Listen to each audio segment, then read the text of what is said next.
27 and 7.5, and this was a word problem. So the first thing you're going to want to do is you're going to want to read through the entire problem, and you're going to want to pick out all your given information.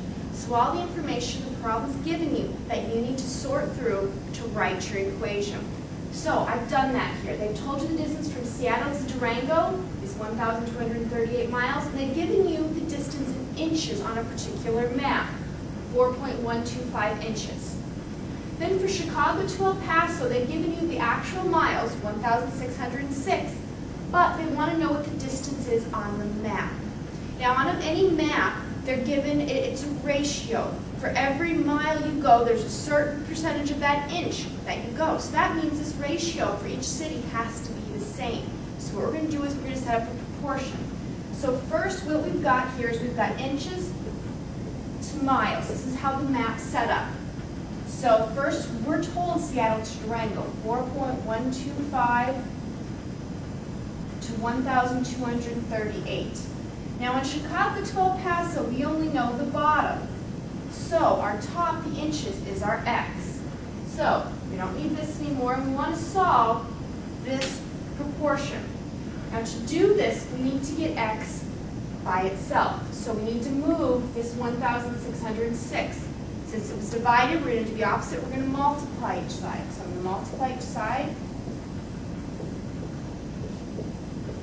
So this means on this side, I have this.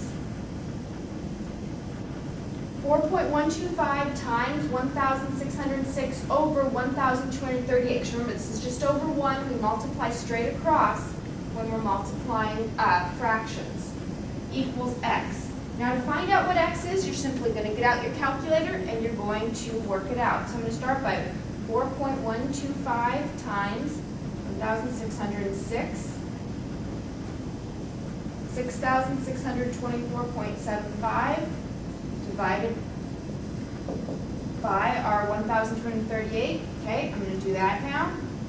And I'm left with 5.351 inches. So, reason I had inches, that's our label. Remember, you want to put your final answer as a sentence. So what's the final answer here? The distance from Chicago to El Paso on the map is 5.351 inches.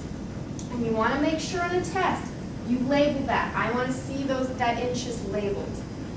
I actually prefer a nice sentence. Tell me what the answer is. This also helps you. You're going to go back to the problem. You're going to look and go, okay, did I answer the question they asked? Because sometimes you have to find an answer to find the final answer. You want to make sure you found the final answer they're looking for. So that is just merely, it's a check for yourself by writing that sentence.